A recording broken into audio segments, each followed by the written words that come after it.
Hello my dear students, I welcome you all beta. But today we are going to discuss next lecture, factors affecting the formation of ionic bonds. आयनिक bond को की formation में जो factors helpful हैं, जो affect करते हैं उसको, उनको हम डिस्कस करेंगे। हमने पिछले लेक्चर में आयनिक बॉन्ड और इलेक्ट्रोवैलेंट बॉन्ड डिस्कस किया था। तो उस इलेक्ट्रोवैलेंट या आयनिक बॉन्ड को फॉर्मेशन में जो हेल्पफुल फैक्टर होंगे या फिर जो फैक्टर्स अफेक्ट करेंगे उसकी फॉर्मेशन को, हम वो डिस्कस करेंगे आज। ओके, तो there are mainly three factors which affect the formation of ionic bonds. जो आयनिक बॉन्ड की फॉर्मेशन को अफेक्ट करते हैं बेटा, three factors are there. First is ionisation enthalpy. Ionisation enthalpy बेटा first factor. Second is electron gain enthalpy. Electron gain enthalpy.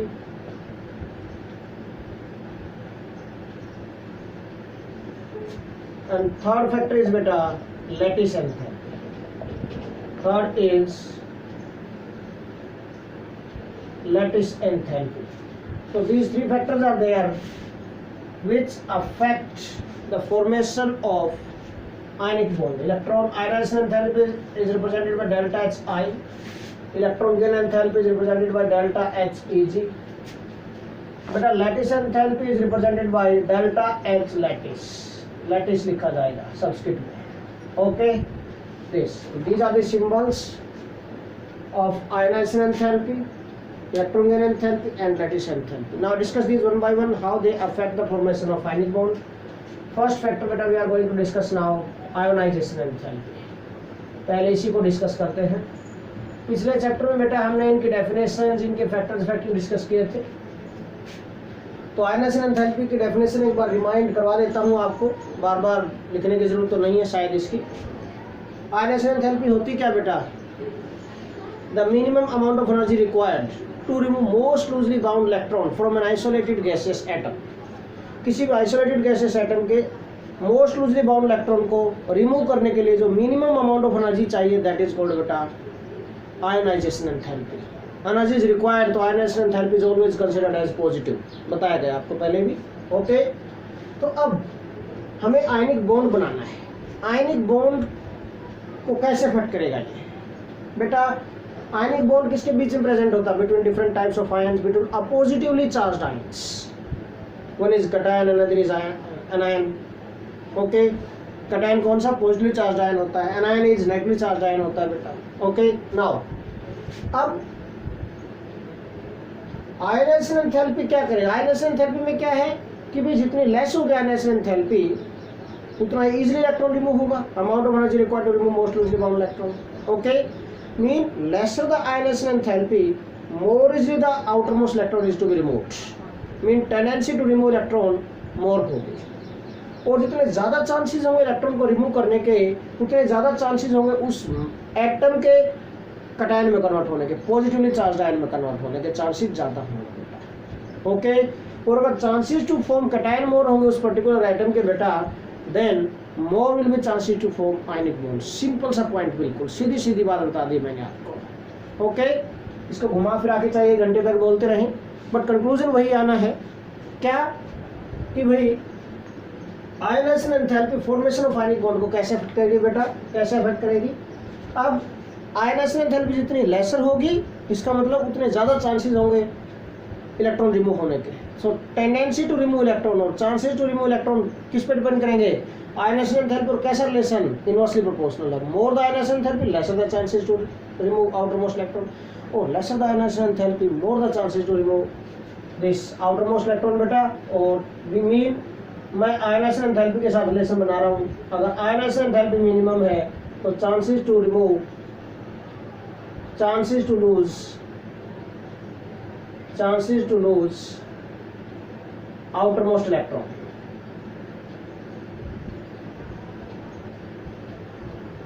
more होंगे। ठीक है, chances to lose outermost electron are inversely proportional to ionization enthalpy. Mean more the ionization enthalpy, tightly bound होगा electron nucleus के साथ, tightly bound होगा तो more amount of energy required, ठीक है ना, मीन मोर है आयनाइजेशन एंथैल्पी। और अगर आयनाइजेशन एंथैल्पी मोर है मीन टाइटली बाउंड है न्यूक्लियस के साथ तो इजीली रिमूव नहीं हो सकता, so chances to remove electron और chances to lose outer most electron क्या होंगे, लेस होंगे उसके, सीधी सी बात, इनवर्सली प्रोपोर्शनल बन गया लेस। अब चांसेस टू रिमूव इलेक्ट्रॉन जितने ज्यादा होंगे उतने मोर चांसेस होंगे to form cation, more the chances to form cation, mean chances to form cation are directly proportional to chances to lose outermost electron, chances to form cation और tendency to form cation, ठीक है ना, chances to form cation, cation के formation के chances जो होंगे, mean cation is nothing but positively charge ion, cation क्या होता है बेटा, cation इज नथिंग बट बेटा पॉजिटिवली चार्ज्ड आयन को ही cation बोलते हैं, this is positively charged ion, that is called cation. Metal ion अगर इलेक्ट्रॉन का लॉस करेगा तो पॉजिटिव चार्ज आयन बनाएगा, mean chances to form cation depend upon tendency to lose outer most electron, tendency लिख देता हूँ, चांसेस लिख देता हूँ, बात वही है, ठीक है ना, बात वही है, टेंडेंसी लिख देते हैं और अच्छा लगेगा वर्ड थोड़ा सा, tendency to lose outer most electron है जो, it is directly proportional to, और चांसेस टू फॉर्म कैटायन है जो, these are directly proportional to tendency to lose outer most electron. अब चांसेस टू फॉर्म कैटायन है जो, जितने इजीली बनेगा चांसेस, जितने ज़्यादा चांसेस होंगे कैटायन के फॉर्मेशन के, सीधी सी बात उतना जल्दी आयनिक बॉन्ड बनेगा, सिंपल सा पॉइंट है। So more the chances to form ionic bonds, simple सा पॉइंट है। So chances to form ionic bond are directly proportional to, और tendency to form ionic bond is directly proportional to chances to form cation, है ना, more the tendency to form ionic bonds, ठीक है। So tendency to form ionic bond है जो, tendency to form ionic bond बेटा it depends upon किस पर, chances to form cation पर, tendency to form ionic bond, ठीक है। Tendency to form ionic bond होगी, this is directly proportional to chances to form cation, जितने ज़्यादा chances होंगे उतने ज़्यादा टेंडेंसी होगी लूज करने के इलेक्ट्रॉन के आयनाइजेशन एंथैल्पी लेस। अब इससे रिवर्स चलते हैं, सेंटेंस बन जाएगा, हमेशा रिवर्स चलना चाहिए, मैंने एक ट्रिक बना दिया अभी, इस पूरे को एक्सप्लेन करेगा आयनाइजेशन एंथैल्पी कैसे अफेक्ट करती है, एक ही लाइन में बिल्कुल, आप माइंड में सेट करें, चुटकी में सोल्व कर सकते हैं, कोई दिक्कत ही नहीं है। मीन यहाँ से चलो, lesser the value of ionization enthalpy more the tendency to lose outer most electron, simple. अब देन मोर, क्योंकि डायरेक्टली प्रोपोर्शनल तो सेम चेंज होगा यहाँ पर, then more the chances to form cation and hence more the chances to form ionic bond। इसका मतलब जो भी मेटल आयन है जितना जल्दी कैटायन बनाएगा उतना ही ज्यादा चांसेस होंगे उसके आयनिक बॉन्ड फॉर्मेशन के, सीधी सी बात है, बिल्कुल सिंपल सा पॉइंट, ठीक है। तो हम इसको, मैं इसको थोड़ा सा लैंग्वेज की फॉर्म में लिख देता हूँ बेटा, दिस मीन्स, इसका मीनिंग क्या बेटा, दिस मीन्स लेसर द, यहीं से लिखता हूँ start, lesser the ionization enthalpy, more the tendency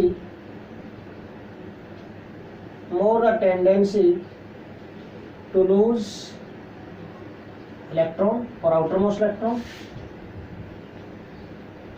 which or more the tendency to lose outermost electron, so more will be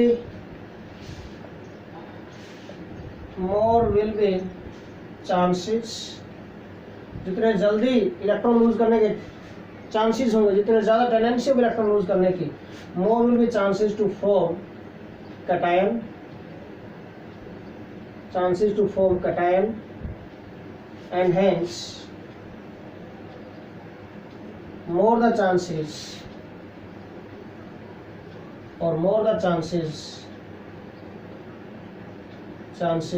to form ionic bonds, आयनिक bond फॉर्मेशन के chances भी उतने ही ज्यादा होंगे, सिंपल सा पॉइंट है बेटा, बिल्कुल आप अपने माइंड में इजी वे से सेट करके रखें। एंड वाइस वर्सा कर देता हूँ, वाइस वर्सा मीन कि भाई इसका reverse is also possible, mean more the ionization enthalpy lesser the chances to lose exposed to ion, lesser the chances to form cation, so lesser the tendency to form ionic bond, simple सा point, okay.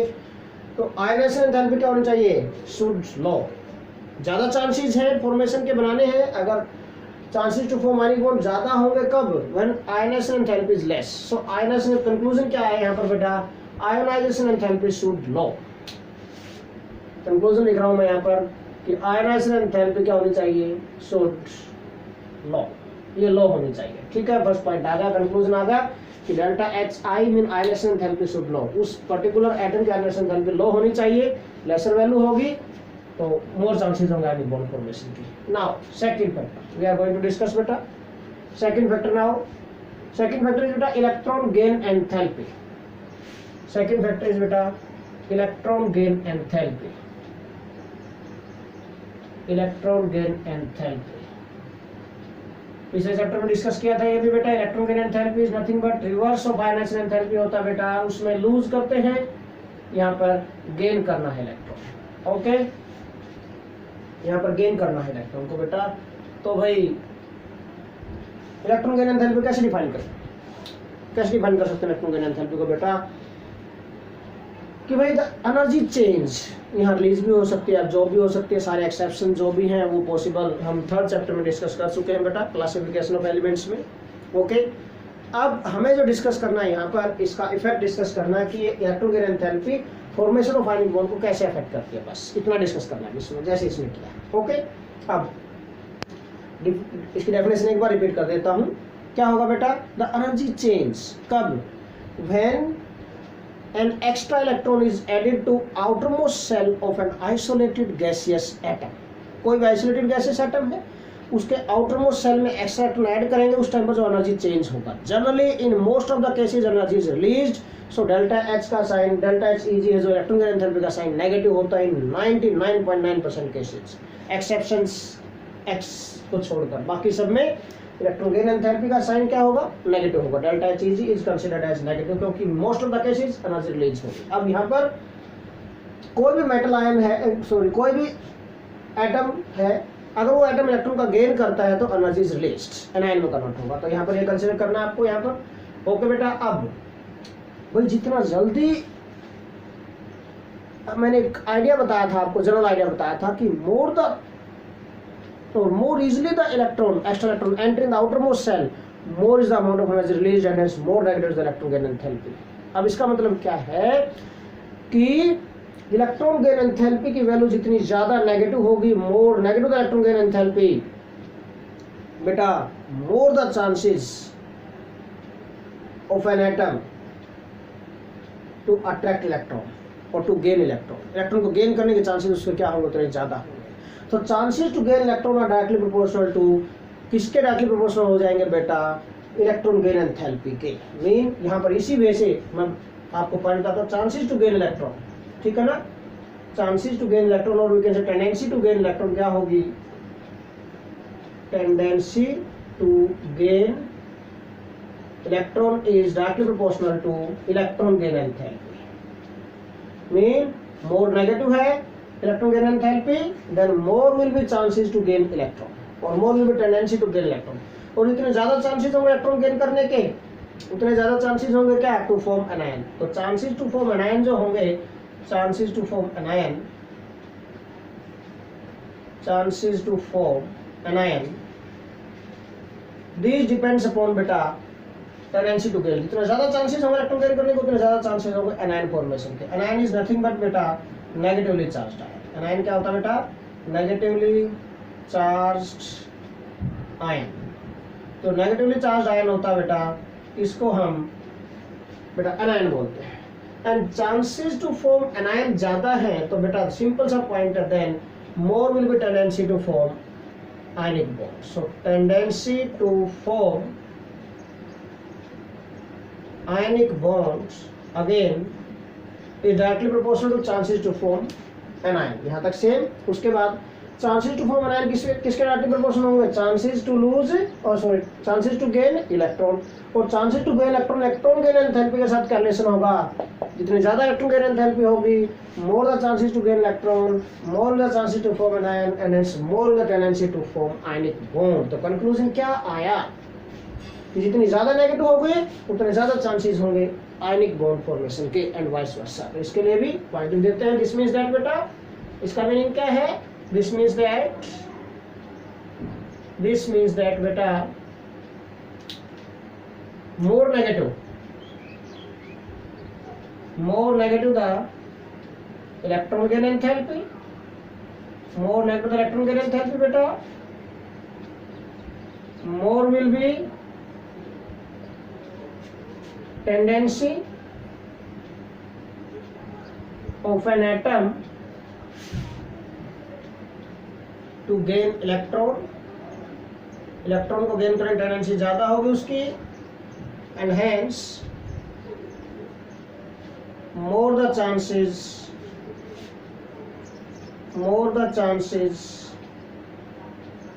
to form anion. जितने ज्यादा tendency होगी electron को gain करने की, उतने ज्यादा chances होंगे बेटा एनायन में फॉर्मेशन की. So tendency to form ionic bond also increases, or we can say chances to form ionic bond also increases. So more the chances, अगर ये भी more है तो more the chances to form ionic bond, more the chances to form ionic bonds, and vice versa. यहाँ भी vice versa लिख देते हैं बेटा.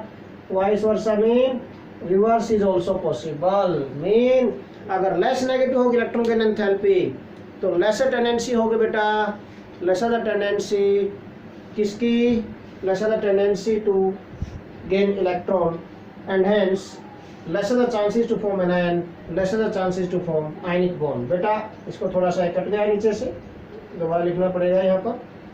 So ऊपर लिख देता हूँ मैं यहाँ पर. So more the chances to form ionic bonds, more the chances to form ionic bond, and vice versa.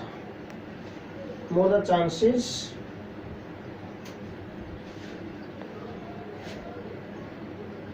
to form ionic bonds and vice versa. So more the chances to form ionic bonds and vice versa. बेटा उतने ज़्यादा chances होंगे ionic bond formation के, and vice versa में उसका reverse ही possible है. तो conclusion क्या आया, electron gain enthalpy should more negative, electron gain enthalpy should more negative. ये लोअर वैल्यू होनी चाहिए, more negative mean higher value होनी चाहिए. Higher the electron gain enthalpy, higher the chances to form ionic bonds. दो factors हो गए बेटा, जितनी ज्यादा नेगेटिव होगी उतने ज्यादा चांसेस होंगे आयनिक बॉन्ड फॉर्मेशन के. सेकंड कंक्लूजन आ गया. नाउ थर्ड पॉइंट पर चलते हैं बेटा, lattice enthalpy. What do mean by lattice enthalpy? Lattice enthalpy क्या होती है ये देखिए बेटा. Lattice enthalpy, this is new for you, new term है आपके लिए ये. अभी तक हमने इसको डिस्कस नहीं किया है प्रीवियस चैप्टर्स में कहीं भी. तो now we are going to discuss first of all lattice enthalpy क्या होती है. पहले इसको डिस्कस करेंगे, उसके बाद इसका अफेक्ट चेक करेंगे कि how this affect the formation of ionic bonds. उसके बाद इसका इफेक्ट हम चेक करेंगे that how it affect the formation of ionic bonds.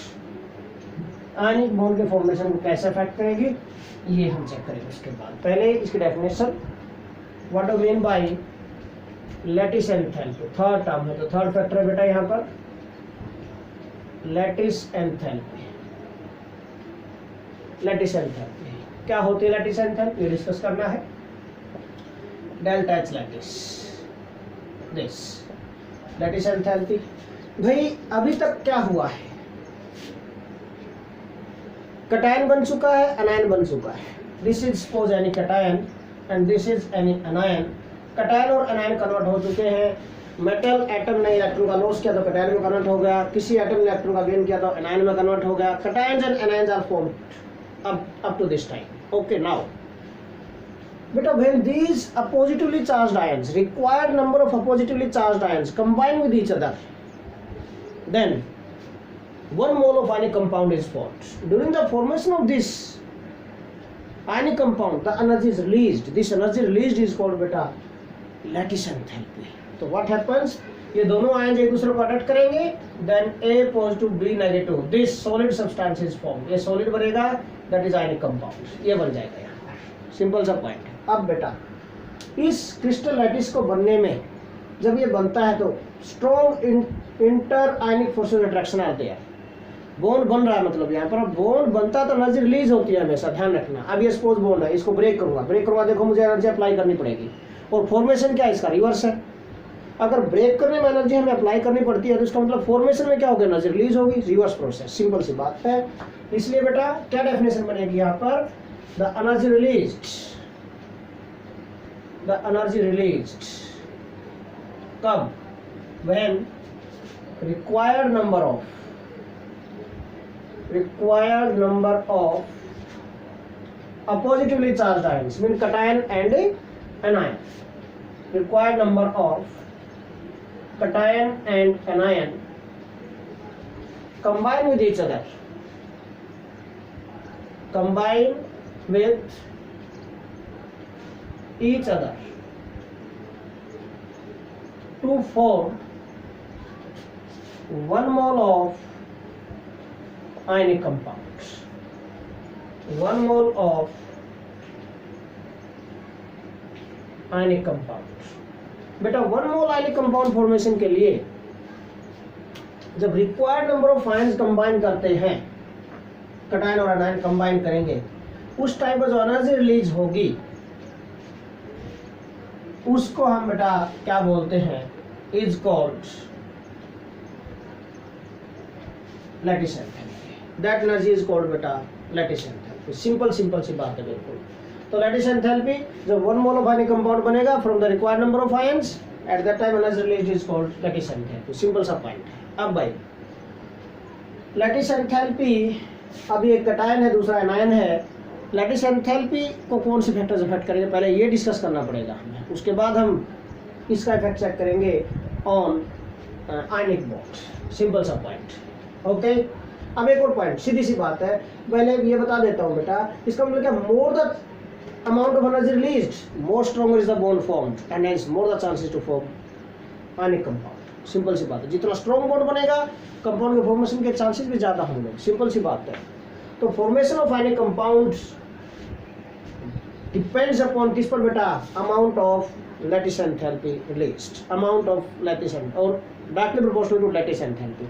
More the lattice enthalpy, more is the chances to form ionic compound and hence more is the stability of compound। जितना ज्यादा ionic bond बनेंगे, chances जितने ज्यादा होंगे, उतनी ज्यादा energy release होगी, उतने ज्यादा चांसेस होंगे और उतने ज्यादा स्टेबल होगा कंपाउंड में। ठीक है, तो स्टेबिलिटी ऑफ आयनिक कंपाउंड किस पे डिपेंड करती है, लैटिस एंथैल्पी पे डिपेंड करती है। जितनी ज्यादा होगी लैटिस एंथैल्पी उतना ज्यादा स्टेबल होगा आयनिक कंपाउंड। सिंपल सा पॉइंट है। ओके, तो फिर से मैं पॉइंट बोल देता हूँ बेटा यहाँ पर। ठीक है, तो chances to form ionic bond हम यहाँ पर बताएंगे पहले। Chances to form ionic bond और tendency to form ionic bonds is directly proportional to, किसके डायरेक्टली प्रोपोर्शनल होगा बेटा, that is lattice enthalpy, is directly proportional to lattice enthalpy. Mean अगर लैटिस एंथैल्पी ज्यादा है तो बेटा tendency to form ionic bond भी ज्यादा होगा एंड वाइस वर्सा। सिंपल सा पॉइंट है बिल्कुल। अब बेटा जो लैटिस एंथैल्पी, इसको कौन कौन से फैक्टर्स इफेक्ट करेंगे, इसका तो इफेक्ट हमने बता दिया। ठीक है ना, factors affecting lattice enthalpy, factors affecting lattice enthalpy. अब ये डिस्कस करना है कौन कौन से फैक्टर्स हैं जो लैटिस एंथैल्पी को अफेक्ट कर सकते हैं। ओके, और लैटिस एंथैल्पी चेंज होगी तो सिंपल सा पॉइंट है, फिर फॉर्मेशन ऑफ आयनिक बॉन्ड भी चेंज होता जाएगा, साथ के साथ chances to form ionic bond भी चेंज होते जाएंगे। अब हम अज्यूम कर लेते हैं बेटा कि Q1 is the charge present on this cation and Q2 is the charge present on this anion। So the force of attraction होगा between these cations and anions, this is directly proportional to charges। force of attraction, force of attraction बेटा between the positively charged ions is directly proportional to product of charges, magnitude of charges present on cation and anion, Q1 and Q2। product of Q1 and Q2 इनकी product के equal होगा बेटा, this Q1 and Q2। Okay, and inversely proportional to the square of distance between these oppositively charged ions. Assume कर लेते हैं बेटा d is inter-ionic distance. यहाँ पर d क्या है बेटा? d is inter-ionic distance. d is inter-ionic distance है between these oppositively charged ions. ठीक है ना? इन oppositively charged ion के बीच की डिस्टेंस है d. तो जो फोर्स ऑफ अट्रैक्शन होगा between these oppositely charged ion, this is related to this formula. ये फॉर्मूला बन गया डायरेक्टली प्रोपोर्शनल टू क्या होगा, Q1 and Q2 and inversely proportional to square root distance. Mean charges जितने ज्यादा होंगे आयंस पर उतना ज्यादा फोर्स अट्रैक्शन होगा. सीधी सीधी सी बात दिखाई दे रही है. और डिस्टेंस जितनी ज्यादा होगी आयंस के बीच में, दूर जाएंगे आयंस, मीन साइज ज्यादा होगा तो डिस्टेंस बढ़ेगी. डिस्टेंस ज्यादा होगी तो फोर्स अट्रैक्शन कम होगा, लैटिस एंथैल्पी भी कम हो जाएगी. ओके, लैटिस एंथैल्पी कम होगी तो सिंपल सा पॉइंट है बेटा, chances to form ionic bond भी लेस हो जाएंगे. ओके, तो देखिए अब अगर मैं इस लेसन को लैटिस एंथैल्पी और फर्दर आयनिक बॉन्ड के साथ रिलेट करूं तो देखो क्या बनेगा ये फॉर्मूला. इसको मैं थोड़ा सा इधर लिख लेता हूं ताकि फाइनल फॉर्मूला आपके लिए आ जाए बेटा. दिस देखिए, तो हमने कहा था कि force of attraction is proportional to Q1 into Q2 divided by d square. ये होगा. And this force of attraction जितना ज्यादा होगा लैटिस एंथैल्पी उतनी मोर होगी. Lattice enthalpy more is the lattice enthalpy. Lattice enthalpy directly proportional two forces of attraction and more the lattice enthalpy, more will be chances to form ionic bonds. More will be chances to form ionic bond. Ionic bond के formation के chances उतने ज्यादा होंगे. बन गई trick. यहाँ पर भी सिंपल सा पॉइंट है. अब ये जो chances to form ionic bond और लैटिस एंथैल्पी किस पर डिपेंड करते हैं, फोर्स ऑफ अट्रैक्शन. और फोर्स अट्रैक्शन इन दोनों पर डिपेंड करता है. तो अब ये अगर चेंज होंगे तो ये अपने आप चेंज होता जाएगा. अब हमें ये डिस्कस करना है size of charges on ion और charge on ions and size of ions. ये दोनों फैक्टर अफेक्ट करेंगे. Now factors affecting lattice enthalpy हमें डिस्कस करना है. ठीक है, factors affecting lattice enthalpy. Lattice enthalpy को अफेक्ट करने वाले फैक्टर्स बेटा कितने फैक्टर दिखाई दे रहे हैं, दो ही फैक्टर्स है. सीधा सीधा सिंपल सा पॉइंट हमें दिखाई दे रहा है कि there are two factors which affect this बेटा लैटिस एंथैल्पी को अफेक्ट करते हैं. First is charge on ion. Charge on ions, जितना ज्यादा चार्ज होगा, more the magnitude of charge present on ion, more the force of attraction. Simple सा point है. तो more the charge, force of attraction directly proportional to charge present on the ions. ठीक है ना, simple सा point है. मैं यही लिख देता हूँ कि फोर्स ऑफ अट्रैक्शन है जो बेटा, फोर्स ऑफ अट्रैक्शन है जो, this is directly proportional to charge on ion. Simple सा पॉइंट है. जितना ज्यादा चार्ज होगा आयंस पर उतना ज्यादा फोर्स ऑफ अट्रैक्शन होगा. सिंपल सा पॉइंट है. कैसे, एग्जांपल की हेल्प से. और जितना ज्यादा फोर्स अट्रैक्शन होगा लैटिस एंथैल्पी उतनी ज्यादा होगी. सिंपल सा पॉइंट है. अगर आपको लैटिस एंथैल्पी पूछी जाए आपसे, ठीक है, तो मैं आपसे पूछ रहा हूँ बेटा इसमें, तो सिंपल सा पॉइंट है. देखिए यहाँ पर भाई कि भाई suppose I am going to take different examples. मैंने NaCl लिया. Okay, NaCl, sodium chloride. Then we can take example of beta calcium chloride ले सकते हैं, CaCl2. Then we can take example of magnesium oxide. 3 example ले लें. 3 ionic compounds. All these 3 are ionic compounds. अब आपसे पूछा जाए कि लैटिस एंथैल्पी किसमें ज्यादा होगी, किसकी लैटिस एंथैल्पी मैक्सिमम होगी. It depends upon, lattice enthalpy किस पे डिपेंड करती है, फोर्स ऑफ अट्रैक्शन पर. फोर्स अट्रैक्शन फर्दर किस पे डिपेंड करता है, charges present on the ions. जितना ज्यादा चार्ज होगा आयंस पर उतने ज्यादा फोर्स अट्रैक्शन होगा. अब सिंपल सा पॉइंट, आयन पर फोर्स अट्रैक्शन. आप आयन पर चार्जेस देखो, यहाँ पर मैग्नीशियम पर कितना चार्ज होता है, +2. Charge present on magnesium ion is +2. Oxide पर क्या होता है, -2. ओके, कैल्शियम पर क्या होता है, 2 पॉजिटिव. क्लोराइड पर क्या होता है, 1 नेगेटिव होता है. मैं दोनों का नहीं कैलकुलेट कर रहा, पर्टिकुलर आयन का चार्ज चेक कर रहा हूँ मैं. ओके, सोडियम पर देखो Na पर 1 पॉजिटिव होता है और क्लोराइड पर 1 नेगेटिव होता है बेटा. ठीक है, देखिए यहाँ से यहाँ गए हैं, कटायन का चार्ज बढ़ गया है यहाँ पर. इसका मतलब इसके कंपैरिजन में NaCl के कंपैरिजन में कैल्शियम आयन और क्लोराइड आयन के बीच में फोर्स अट्रैक्शन ज़्यादा होंगे, ठीक है, और फोर्स अट्रैक्शन ज़्यादा होंगे तो इसको यहाँ पर लेके जाएंगे, फोर्स अट्रैक्शन ज़्यादा तो लैटिस एंथैल्पी मोर होगी, more with the chances to form ionic bonds. इसका मतलब लैटिस एंथैल्पी अगर पूछी जाए, लैटिस एंथैल्पी NaCl की लेस होगी, उससे ज़्यादा किसकी होगी, कैल्शियम क्लोराइड की, और उससे भी ज़्यादा किसकी, देखो यहाँ पर +2 और -1 या +2 +1 चार्जेस मैग्नीट्यूड और चार्जेस ऑन द आयन क्या हो गए, और ज़्यादा इंक्रीज हो गई वैल्यू, तो लैटिस एंथैल्पी और ज़्यादा बढ़ जाएगी। तो this is increasing order of lattice enthalpy. ये क्या होगा बेटा यहाँ पर, this is increasing order of lattice enthalpy, lattice enthalpy का इंक्रीजिंग ऑर्डर। ओके, सिंपल सा पॉइंट है। मैक्सिमम किसकी होगी, मैग्नीशियम ऑक्साइड की, उससे लेस कैल्शियम क्लोराइड की, और मिनिमम होगी NaCl की बेटा। नाउ सेकंड फैक्टर है जो बेटा size of ions, size of ions second factor ले लेते हैं हम यहाँ पर, साइज ऑफ आयंस। देखो रिलेशन क्या है, inversely proportional to square of distance, और distance between the ions, D is the interionic distance हमने अज्यूम की है। जितना ज़्यादा साइज होगा आयंस का, न्यूक्लियाई उनके दूर जाते जाएंगे, अपोजिटली चार्ज आयंस भी दूर जाएंगे विद इंक्रीज इन साइज, तो इंट्राइनिक डिस्टेंस बढ़ती जा रही है। अगर अपोजिटली चार्ज आयंस एक दूसरे दूर जाएंगे बेटा, फोर्स अट्रैक्शन भी कम होता जाएगा। और देखो यही है कि मोर द साइज होगा, more will be interionic distance and hence lesser will be force of attraction. Simple सा पॉइंट है। तो फोर्स ऑफ अट्रैक्शन बेटा किस पर डिपेंड करता है, इंट्राइनिक डिस्टेंस, और इंट्राइनिक डिस्टेंस फर्दर साइज पर। तो क्या होगा बेटा, more the size of ions, more will B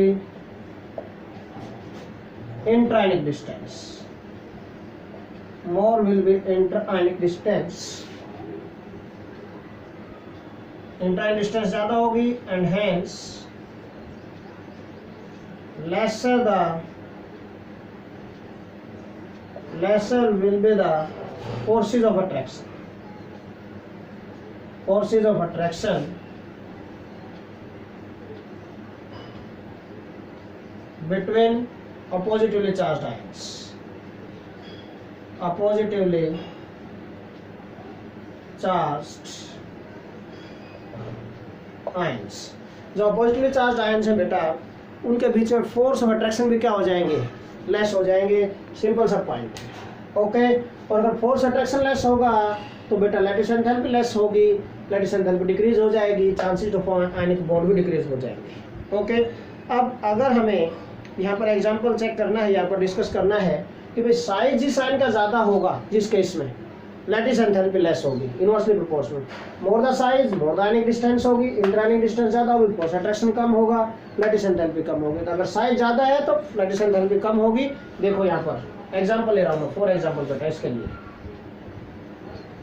I am going to take बेटा NaCl एंड NaBr। आपको कंपेयर करना है lithium fluoride and lithium iodide, आपको कंपेयर करना कि लैटिस एंथैल्पी किसकी ज़्यादा होगी। और बेटा अनदर एग्जांपल हम ले सकते हैं यहाँ पर बेटा AgCl एंड AgI ले सकते हैं आप, AgCl and AgI, silver chloride and silver iodide, ठीक है। Calcium fluoride and calcium chloride ले लो आप, ठीक है, calcium fluoride and calcium chloride ले लो। बहुत सारे एग्जांपल ले लिया हमने। आपको बताना है कि किस केस में which has more lattice enthalpy out of these pairs, in pairs में से। Na सोडियम पर Na पॉजिटिव सेम है, यहाँ पर कटायन सेम है, अनायन यहाँ पर Cl नेगेटिव, यहाँ पर Br नेगेटिव। किसका साइज बड़ा होगा, Br का। डाउन द ग्रुप चलते हैं, साइज ऑफ हैलोजन्स इंक्रीज होता है, Br नेगेटिव का साइज मोर है, साइज मोर है तो इंट्राइन डिस्टेंस मोर होगी, फोर्स अट्रैक्शन कम होगा, लैटिस एंथैल्पी कम होगी, सीधी सी बात है। इसकी लैटिस एंथैल्पी लेस होगी, इसकी ज़्यादा होगी। So NaCl has more lattice enthalpy than NaBr। इसी तरह लिथियम फ्लोराइड और लिथियम आयोडाइड में से लैटिस एंथैल्पी किसकी ज़्यादा होगी, जिसका साइज लिथियम सेम है। तो फ्लोराइड चेंज हुआ, फ्लोराइड यहाँ पर आयोडाइड, फ्लोराइड का साइज स्मॉल है तो लैटिस एंथैल्पी मोर होगी। AgCl एंड AgBr बेटा, AgCl यहाँ क्लोराइड यहाँ आयोडाइड, साइज स्मॉल है क्लोराइड का तो लैटिस एंथैल्पी ज़्यादा हो। Calcium fluoride and calcium chloride, again chloride का साइज स्मॉलर होता है देन क्लोराइड बेटा, so lattice enthalpy is more. Okay, तो सिंपल सा पॉइंट आपके माइंड में यहाँ आना चाहिए कि बेटा साइज जितना स्मॉल होगा आयंस का, smaller the size, lesser will be the intrionic distance, more will be the force of attraction, more will be lattice enthalpy and more the chances to form ionic bond.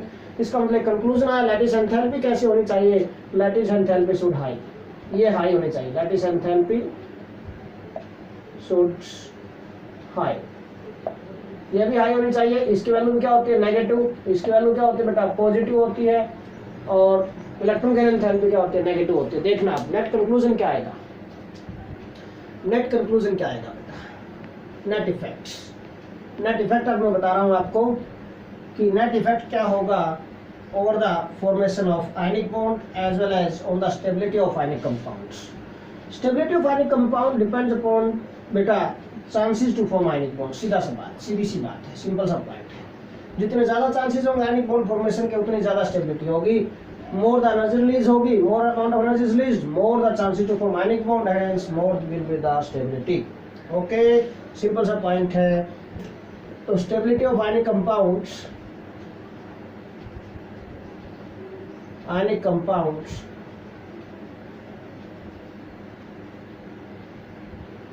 ये directly proportional to किसके directly proportional होगा बेटा, stability of ionic compound है जो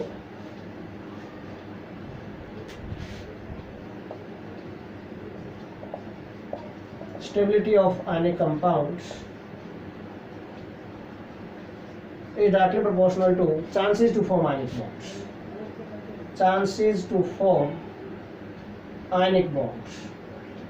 ionic bond बने जितने ज़्यादा chances होंगे उतनी ज़्यादा stability होगी, and chances to form ionic bond depends upon बेटा amount of energy released, depends upon energy released, energy released। अब देखो भाई, अब कंक्लूजन पर आएंगे। नेट इफेक्ट मैं आपको बताऊंगा यहाँ पर, नेट इफेक्ट, नेट इफेक्ट क्या आएगा यहाँ पर इन तीनों का। देखो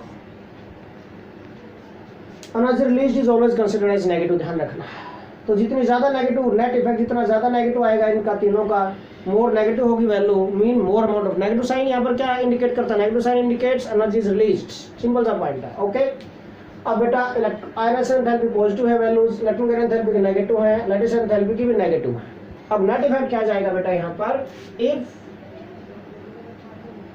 electron gain enthalpy and lattice enthalpy, अगर इन दोनों का मैग्नीट्यूड ज्यादा है then ionization enthalpy, then what happens बेटा, if magnitude of electron gain enthalpy and lattice enthalpy is more than ionization enthalpy, then more amount of energy is released, simple सा point है। then net energy is released, then net energy क्या होगा बेटा, is released, और energy release होगी and hence ionic bond will form, energy is released and hence ionic bonds will form, और ionic bond बनेगा वहां पर, एंड वाइस वर्सा बेटा। वाइस वर्सा का मतलब अगर भाई सेकंड केस में ले लूं यहां पर,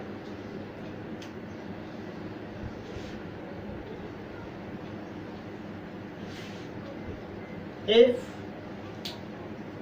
बेटा इलेक्ट्रॉन गेन एंथैल्पी और लैटिस एंथैल्पी का magnitude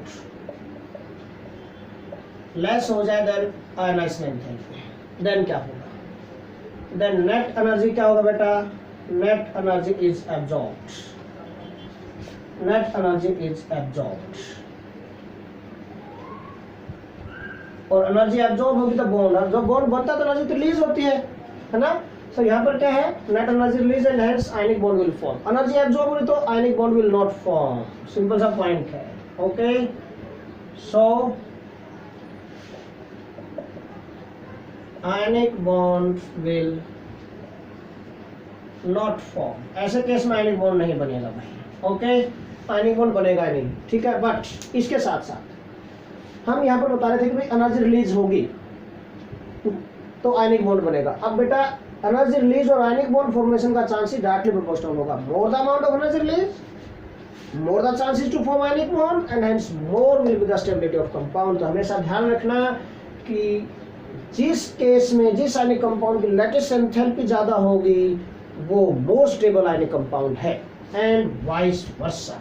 Okay beta, so this is all about today's lecture. Thanks a lot.